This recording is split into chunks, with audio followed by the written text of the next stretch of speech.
Welcome to Life Lessons in Law with Lashonda. I'm your host, Lashonda Counsel Rogers. In each episode, we have authentic and entertaining conversations about the impact of the law on women.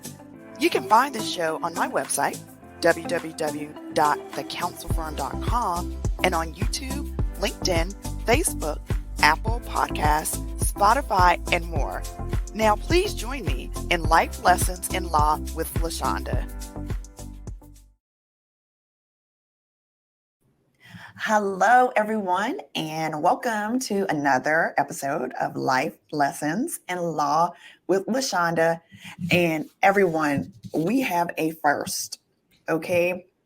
We've talked to all types of professional women, but this is our first doctor, and by design, because Dr. Mitzi Joi Williams is amazing, okay? She runs her own practice, and we'll talk about that more. She's an international speaker. She's an author. She's a mom. She's a wife. She just does it all. How? I don't know, but hopefully she'll tell us. So welcome, Dr. Mitzi Joi Williams. How are you? I'm doing excellent. Thank you so much for having me on the show. I am so excited to be here with you. Oh, we are so excited to have you. I have been waiting for you. And like I said, you are the first medical professional to be on the podcast. So I'm like, yes. I'll take it. I like being the first. Okay, very good. So, Dr. Mitzi Joi Williams, tell us a little about yourself. Yeah. So I am Mitzi Joi Williams. I'm a neurologist, and I am a neuroimmunologist as well, which is an additional training. I treat primarily people who have multiple sclerosis of all ages. I've been in practice for about 15 years in a variety of settings. I've worked in academics and run an MS center at the Medical College of Georgia. I also was a part of a large private practice in the Atlanta area. And a few years ago, I went out on my own and started my own private practice, which is a lot of work, as I'm sure you know, having your own firm, but, allows me the latitude to treat people in the way that I see fit, and to make sure that I'm offering the care that I feel like is the best care possible. Okay, so let's just break a lot of this down. Okay. What is a neuroimmunologist? What does that mean? Yeah, so a neuroimmunologist is a doctor who treats diseases that are neurologically related, but also often are autoimmune diseases. So things like multiple sclerosis. There are some people that have a disease that's very similar to MS called NMOSD. Also, there are people with other autoimmune conditions like lupus or rheumatoid arthritis that have neurologic complications. And so those people often come to see neuroimmunologists. So we kind of have all of that stuff that falls under that umbrella. But the bulk of what most of us see is multiple sclerosis. Now I see why you are called the Nerdy Neurologist, because that sounds really important. That sounds really nerdy, and I am here for it. So with MS, I know a lot of times we hear a lot about MS, and we really don't know what MS is. So let's talk about it. What really is classified as MS? Yeah, so that's an excellent question that I get all of the time. So MS is what we call an autoimmune disease. Remember, other diseases that are autoimmune diseases are like lupus, rheumatoid arthritis. Those are ones that people more commonly have heard of. But it affects the nervous system. It affects the nerves to the eye, the brain, and the spinal cord. And basically, the immune system, the part of the body that normally attacks viruses and bacteria, gets confused and attacks a good part of the body. And when those nerves are attacked, it results in different symptoms. For some people, they may have loss of vision or changes in their vision. For other people, they may have numbness or tingling or weakness. And sometimes the symptoms can be mistaken for other things because it occurs in young people. Usually 20s to 40s is where people start to have symptoms, and they're often pretty healthy. So they may be told you got a pinched nerve, or they may be told you have a migraine, or often are diagnosed with other things that are more common before they actually wind up being diagnosed with MS. Oh, wow. So is there something like there probably isn't just a clear sign, Mhm. like, okay, you need to be tested, or wait, so how does it work? Are Yeah. there a series of tests that someone would undergo, or is it more subjective that you look at different markers and say, okay, no, you have MS, or is this something like that there's an objective test that can rule out or confirm MS? Yeah, so also a very common question. So there are things that we look at to determine if someone has MS. There's not a test in the sense of, with things like sickle cell or even Mhm. other autoimmune diseases like lupus, there are blood tests we can do to say you probably have this disease. We don't have that test yet for MS, but we look at a combination of things, primarily someone's physical symptoms, their characteristics that they have going on. We look at their past history because oftentimes people will have had symptoms in the past that may have been misdiagnosed as something else. And then we also look at an MRI. So, MRI or imaging is extremely important in diagnosing MS. We look at the brain and we look at the spine. And typically, we see abnormal changes, lesions there that indicate that the immune system is attacking the brain and spine. In some cases, there are other tests that we can do, like a spinal tap, which nobody likes to have that done Mhm. to. And there are other things that we do to try to rule out other common diseases as well. Got you. So, someone who's diagnosed with MS, Mhm. are they then prescribed a series of medications, or is it more so physical therapy or a combination? So definitely a combination, right? So I am usually very candid in saying that the healthcare system, the scientific, medical system is, I think, a little bit behind the ball in terms of really educating people about diet, exercise, stress reduction, meditation, mindfulness, all of those things. And it's a combination of those things, right? Taking care of your body, taking care of your brain, and maintaining brain health, in addition to the medications that we have to treat MS that really lead to the best outcomes. The treatments that we have changed dramatically over time. MS is a disease we've known about since the 1800s, and there were no treatments available until 1993. Like, Ah. I was in high school, right? Before there was any treatment available. And now in the past 30 years, we now have over 20 different treatments and almost a new one every year. So the Mhm. treatment has changed dramatically. We have a lot of people that are living better once we catch it early, but it's that combination of treatment plus lifestyle modification that really gives the best outcomes. Now, you mentioned brain health and taking care of your brain. I mean, how do you do that? I mean, it sounds good in theory. And I'm Yeah. thinking, okay, sleep, eat better. Mhm. But are there other things that we can do to take care of our brain? Yeah, so it really is all the things, right? All the things that you just said, right? So taking care of your overall health includes taking care of your brain health, right? Getting enough sleep at night, right? So that your brain can process. When we sleep, our brain gets rid of all the junk and the crap that we don't need, the Mhm. memories or other things, and then it's able to kind of regenerate and maintain memories and work properly. So getting enough sleep. Exercising on a regular basis absolutely maintains brain health. Eating a healthy, well balanced diet, decreasing stress, and whatever healthy way we can do that, whether it is doing activities we enjoy, finding a new hobby. Also, like I said, yoga and meditation are some of my go-tos that I counsel my patients about. And then also keeping our brains active, right? So doing things like having amazing conversations with people that stimulate our minds, reading, doing crossword puzzles, doing games, all of those things can also help keep our minds active over time. So all of those things that we do to take care of our general health also in turn takes care of our brain health. So, is MS considered something that is genetically passed, or no? Yeah, so it's not. So there is a genetic component. When we think about what the cause of MS is, we don't know what the cause is. So Mhm. oftentimes when I give a lecture, I say, who knows what causes MS? And I'm like, if you raise your hand, I'm going to sit down and you can give a lecture because I don't know Right. You what you know a causes lot. it, right? Yeah.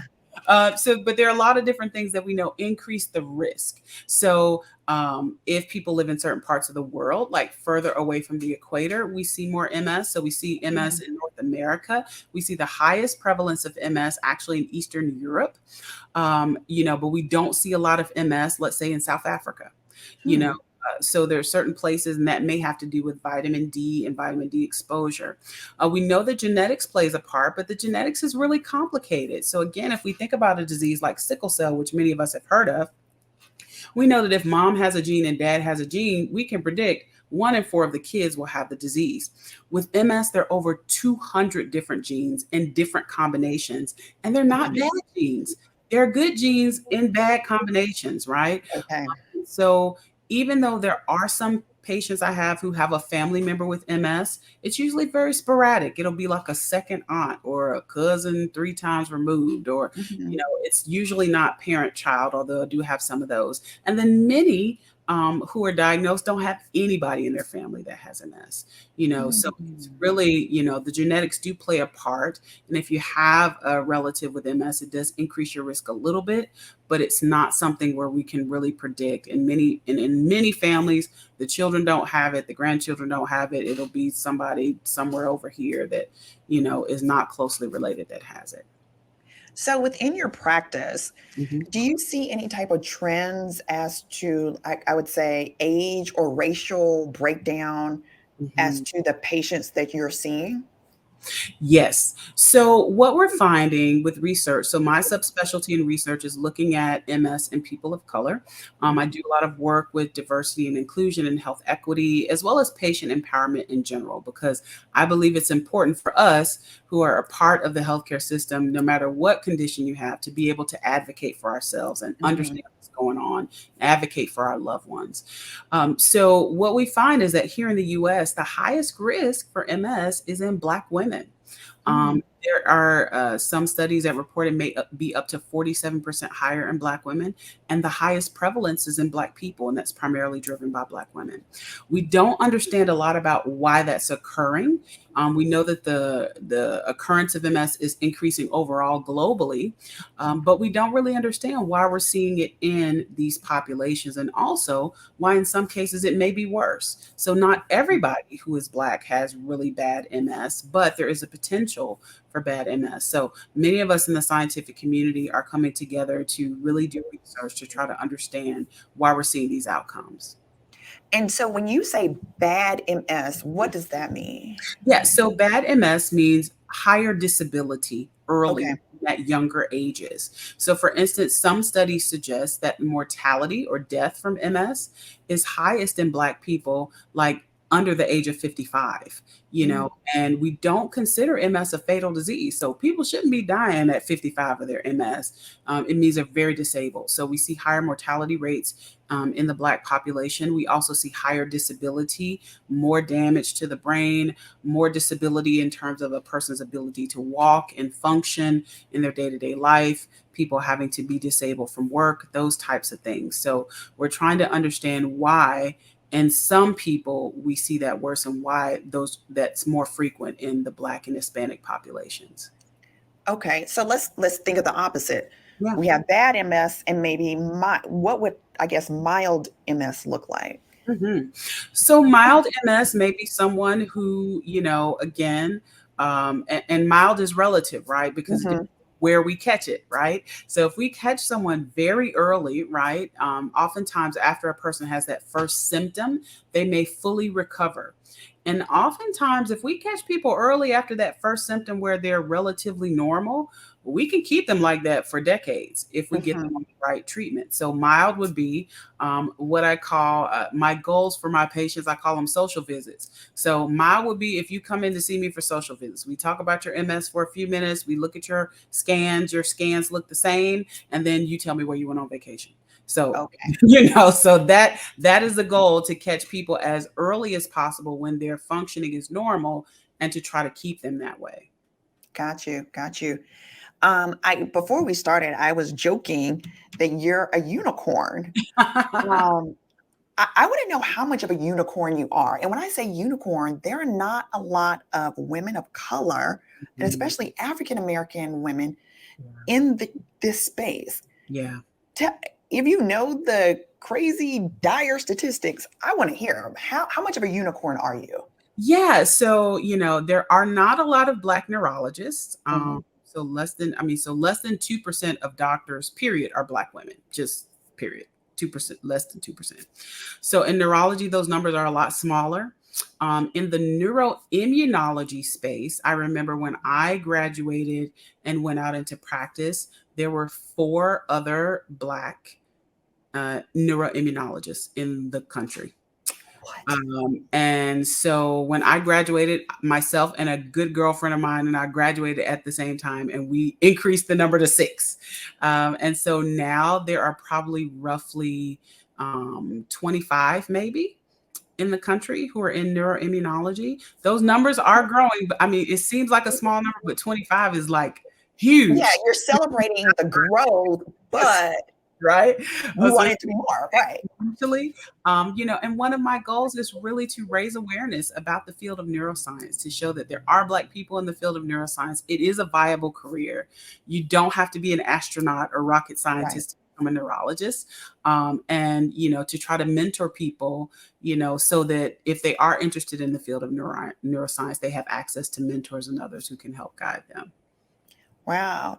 So with being such a unicorn, I don't know if you experience some of the things that I do. Sometimes I feel the weight of the race Yeah. when I do things. For Mhm. instance, when someone asks me to speak, let's say at a trucking conference Mhm. or any legal conference, Mhm. oftentimes I am the only minority woman who Yeah. may be on the program Mhm. that is speaking.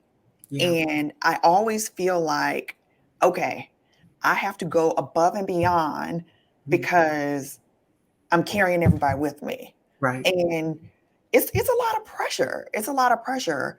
Do you ever feel any pressure like that when you're presenting or you're doing things in your profession? So absolutely, I think I am very blessed and fortunate that I have created a body of work throughout my career where I do get opportunities to be in different spaces, whether they're Mhm. national, whether they're international, and I think. The difficulty is not only making sure that I do a good job, but making sure that I also am authentic, Mhm. truth, right? Because there are not many people like me that get into spaces to be able to say things. So I do a lot of research, which is very interesting because when I was in college and I was doing pre-med, the first question I asked my medical advisor was, can I get into med school without doing research? And they said yes. And I was like, cool. Yeah. And now my whole life revolves around research, right? So it's very ironic that I was trying to get out of it, and now my whole life is surrounded by it. So when we have these meetings and we're talking about what's important, there also is the burden to say, okay, well, I'm the person that's here that can speak out and say these issues concerning my community and those that I'm seeing every day are really important, and that we have to talk about them, even if other people disagree with me. Mhm. So there's kind of that additional burden to really be authentic and say what needs to be said, because I may be the only person that gets in that space for a while to be able to say those things. Yeah, no, I totally agree. And I feel as my career has evolved and I've grown more in my skin, Hmm. I am able to speak my mind more than I used to Absolutely. on things. And I think it's important when you get to that level or that comfort zone to do so, Right. not just for other people, but for yourself. Absolutely. Because there are certain things that I think years ago I would take that Hmm. now I'm like, no, don't come at me that way because Exactly. I'm beyond that. But years ago, I may have been timid and shy because I'm like, oh, I'm the new kid on the block. Right. But now it's a no-go. It's a Exactly. no-go. And a lot of it is not only training people how to treat me, training Mhm. people how to treat others. Because Absolutely. sometimes I do believe sometimes it's unintentional. Hmm. Sometimes it may be intentional, but Hmm. it is up to us to speak out when things are not right or to speak out for the people that we represent. Because, Absolutely. it's just by grace that we are here. Absolutely. where we are, and that is a big, heavy burden to carry on in and of itself. But I gladly carry it, but I Yeah, understand the purpose too. So, absolutely. okay, Absolutely. let me get off Yeah, my I agree with soapbox. that 100%. And I think also in some ways, I find my role in some ways is to be a little disruptive, you know? So I've had instances even recently where there were things that happened. Let's say I submitted a paper for review and I got some unkind remarks that were very biased. Um, Hmm. and even with talking with some of my colleagues who, review papers and publish them all the time, they were like, well, let's just submit to another journal. And I was like, oh, no, that's not what's going to happen here. What's going to happen is we may wind up submitting somewhere else, but this group will know that this was wrong and Right. hopefully not do this to somebody else. And so, sometimes you put yourself in a position to be the bad guy a little bit, Yeah. but it's worth it because if I were not as seasoned in my career, that may have discouraged me to never publish again. You know what I mean? Right. Or to never try for the biggest thing again. And so breaking down those barriers is really important, as you said, not just for us, but also for those that come behind us. And as a fellow business owner, Mm. how has that, if you were to go back to when you opened your business and say, fast forward to now, what are some tips you would have given yourself back then? That if I knew then what I know now, I would have, I So know, laughed, huh? so I did research ahead of time, right? And I'm one of those people, like I have to go one foot in front of the other. Like you can't give me, I can have like the 50,000 foot view, but you can't give me like 20 steps ahead. I need like two. Because if Okay. I know 20, I'm going to be worried about how I get to 20, and I'm going to skip 1 and 2. So, for me, it was really a matter of what do I want to accomplish? What do I want my career and what do I want my life to look like? And Mhm. so that was really the impetus for me going out on my own because I wanted more work-life balance. I had 2 children. I love seeing patients, but I also love advocacy. And so my Mhm. heart is really educating people, making things plain so people can understand, teaching people how to advocate for themselves, and also teaching people about wellness. And I could not do that in the space I was in working for somebody else, Yeah. but they have certain agendas and they have certain priorities, which is that's their job. And so Mhm. for me, it was a matter of who's going to allow me to do what I want to do and be able to get home at 3:30 to pick my kids up from school. And the only person that would allow me to do that is me. Yeah. So it really was a matter of, I would say for someone who is interested in starting first, think about what you want your life to look like. What does your Mhm. ideal life look like? And know that you can create the space to accomplish that. But it requires planning. It requires a very good core team of people around you, right? So, we have a very lean team, but I have my ride or die. Yes. Oh, I get that. Is my husband. We are a team. We work sometimes at 11, 12 o'clock at night, and that's not everybody's, story, but whoever it is on that core team to get you started, you have to have really good people around you. Um, Mhm. to kind of Mhm. help you get things off the ground. And so, creating that core team, really visualizing what you want your ideal life to look like, and then making sure that you're getting good people that are mentors and resources to kind of help you with those bumps in the road and make decisions are really key. So how do you, I often, like in different business groups, Mm-hmm. I see, spouses working together. Mm-hmm. How do you balance the work spouse Mm-hmm. versus the, okay, we're at home now Uh-huh. spouse? And how do you keep that from tumbling and falling into your personal life? Yeah, so it's tough, and so it's like with anything else in life. I was watching an interview with Michelle Obama, I think the other day, and she was talking with someone, maybe Oprah, and they were saying how you can have everything, but you can't have everything at the same time. Same time. So there are different seasons, right? right now we're in a season of building, like we're literally building a new facility. So in this season, sometimes it will be like I'm trying to go to sleep and he'll pull out his laptop and sit on the side of the bed and say, now tell me about that bathroom that you want in the bed, and so Yeah. there's some leeway there. And then there are other times where we say, okay, no work.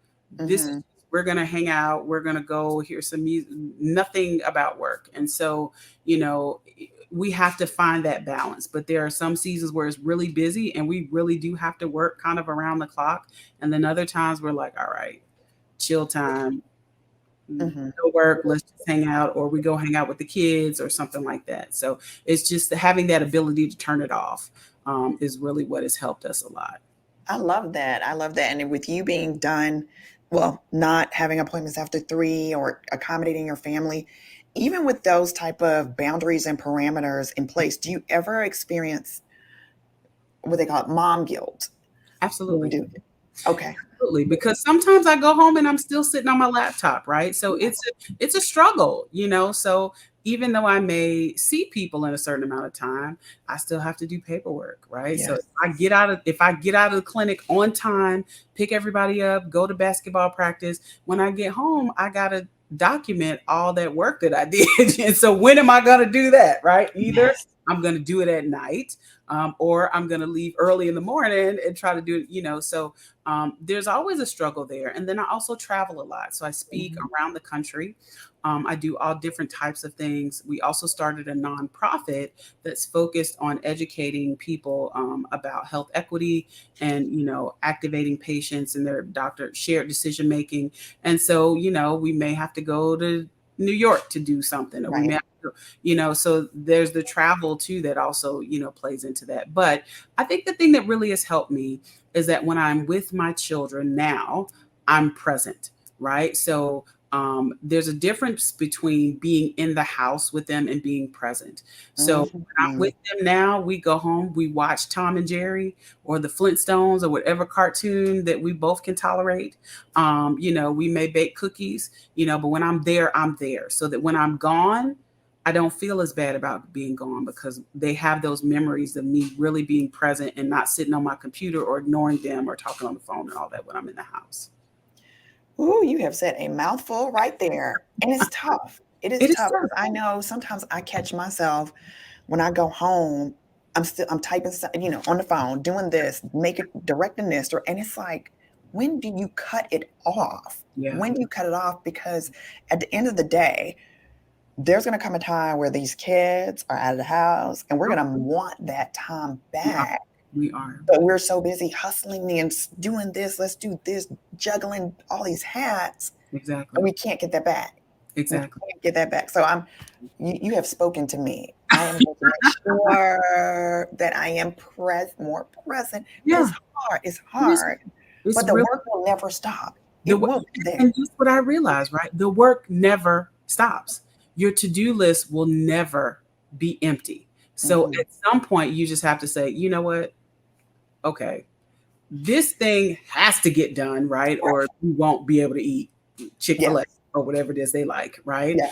But these other 3 things, they're important, but guess what? They're just not going to get done. They're just not going to get done right now, You have said that word. And then there's the time where I catch up. And then we start it all over again.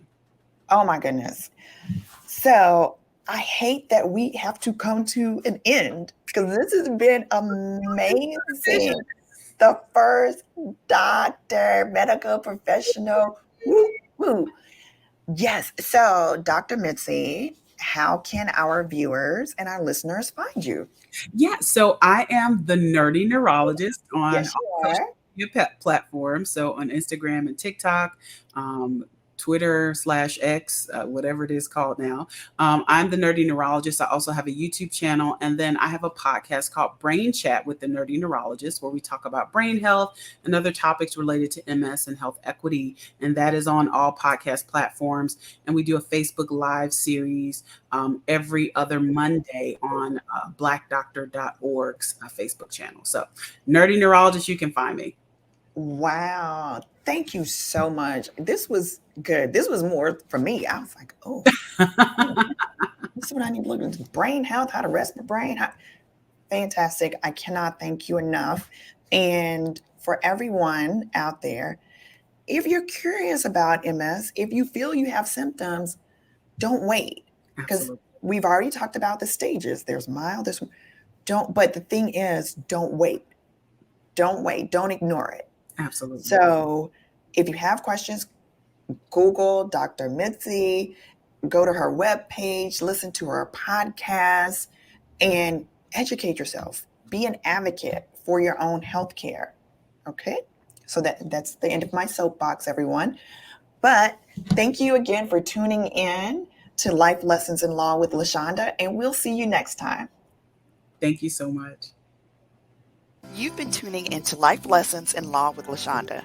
In each episode, we have authentic and entertaining conversations about the impact of the law on women. I hope you'll join me each time. You can find this show on my website at www.thecounselfirm.com and on YouTube, LinkedIn, Facebook, Apple Podcasts, Spotify, and more. We appreciate your positive comments and reviews. And don't forget to share this show with others. I've been your host, Lashonda Counsel Rogers.